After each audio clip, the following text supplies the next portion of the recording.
어차피 저 같은 품팔이 그리고 통신사, 제조사는 다 한 통속입니다. 누군가에게는 이익이 남게 되죠. 소비자가 모르면 모를수록 누군가는 더 큰 이득을 취합니다. 자급제를 구입하는 이유가 실제로 저렴하게 사용하기 위함이 아니라 저렴할 거라고 믿고 싶은 분들에게는 이 영상이 도움되지 않습니다. 휴대폰을 저렴하게 구매하는 방법에 대해 조금이나마 관심이 있으신 분들이라면 자급제 알뜰 통신사가 정답이야, 또는 휴대폰 성지에서 구입하는 게 최저가야 라는 말 한 번쯤은 들어보셨을 겁니다. 그런데 막상 그렇게 휴대폰을 구입하고 나면 정말 이게 최선이었을까 라는 찝찝함이 남는데요. 그 이유는 소비자 사용 패턴에 따라서 유리한 구매 방법이 따로 존재하기 때문입니다. 오늘 영상에서는 어떤 분들이 자급제를 사용해야 되는지, 또 어떤 분들이 자급제를 사용하면 안 되는지에 대해 알아보겠습니다. 끝까지 시청해주세요. 안녕하세요, 이 팀장입니다. 자급제 구매하고 통신사 사용하면 호갱이다. 우연히 어떤 유튜브에서 본 댓글입니다. 왜 이런 얘기가 나오는 걸까요? 먼저 간단하게 자급제를 살펴보겠습니다. 자급제란 이동통신사의 서비스 가입을 조건으로 구매하는 단말기가 아닌 전자제품 매장 또는 온라인 쇼핑몰에서 공기계 형태로 구매한 단말기를 말합니다. 가장 큰 장점으로는 약정에 구애받지 않고 이용자가 원하는 통신사와 요금제를 직접 선택해서 사용 가능하다인데요. 여기서 문제가 발생합니다. 분명 약정에 구애받지 않으려고 자급제를 구입했는데 일부 소비자분들은 자급제를 구매한 뒤에 통신사에서 약정을 걸어 사용하고 있다고 합니다. 물론 통신사를 이용해야 되는 상황이라면 사용하는 동안 약정을 걸어 할인을 받는 게 맞습니다. 그런데 이게 자급제를 구입하는 목적과는 맞지 않을 수 있다라는 거죠. 자급제를 구매했는데도 불구하고 통신사를 이용한다는 건 통신사 보조금은 받지 않은 채로 스스로 발만 묶어버리는 셈이 됩니다. 결국 통신사는 마진을 사용하지 않고도 소비자가 사용하는 통신료를 받게 되니 가만히 앉아서 영업이익을 챙기게 되는 거죠. 제발 자급제 구입하실 거면 알뜰 통신사를 이용하시고 정규 통신사를 사용하실 거라면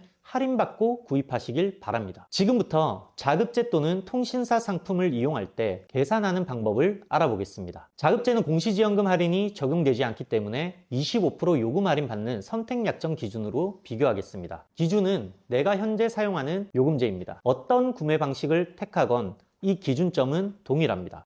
쿠팡에서 자급제 최저가를 찾습니다. 출고가에서 할인되는 금액만큼 빼줍니다.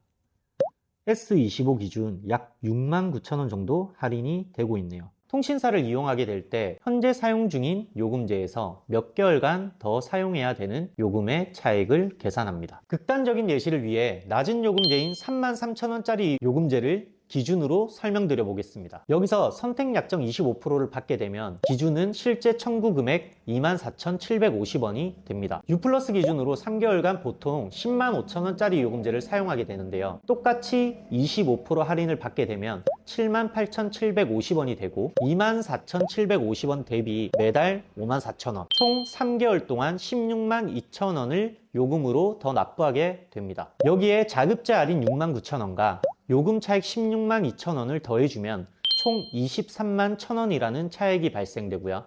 통신사를 이용함으로써 불법 보조금 231,000원만 받더라도 자급제와 동일한 기준이 되는 거죠. 예전과 다르게 많은 휴대폰 성지 매장들이 양지로 나와 있습니다. 대리점이 아니라 휴대폰 성지 또는 전자랜드의 통신사 상품을 가입하더라도 30만원 이상 받을 수 있는 매장은 생각보다 어렵지 않게 찾으실 수 있을 거라 생각합니다. 통신사 상품을 이용함으로써 매장 지원금을 23만1,000원 받았을 때 자급제와 동일한 기준이기 때문에 최소 40에서 50만원 이상 지원받게 된다면 자급제 대비 20에서 30만원 정도 저렴하게 구입하게 됩니다. 말씀드린 예시는 극단적인 비교를 위해 33,000원 요금제를 기준으로 비교했기 때문에 만약 더 높은 요금제를 사용하시는 분이라면 유지기간 동안 납부하는 요금 차익이 더 줄어들어 자급제와 실제 비교했을 때 금액 차이는 더 크게 나게 될 겁니다. 난 통신사 약정이 싫은 건데, 나 2년 안 쓸 건데, 상관없습니다. 확률적으로 약정 종료 전에 통신사 이동해야 되는 경우가 많지 않지만 혹시나 통신사를 이동해야 되는 상황이 발생하더라도 우리가 최초 구입하면서 지원받은 불법 보조금은 최소 유지기간 6개월만 지키면 위약금으로 나오지 않습니다. 약정 기간 내 이동 시 요금 할인 받았던 금액만 위약금으로 청구되기 때문입니다. 그리고 의외로 많은 분들이 모르시는데 통신사 상품도 선택 약정의 경우 U+와 SK는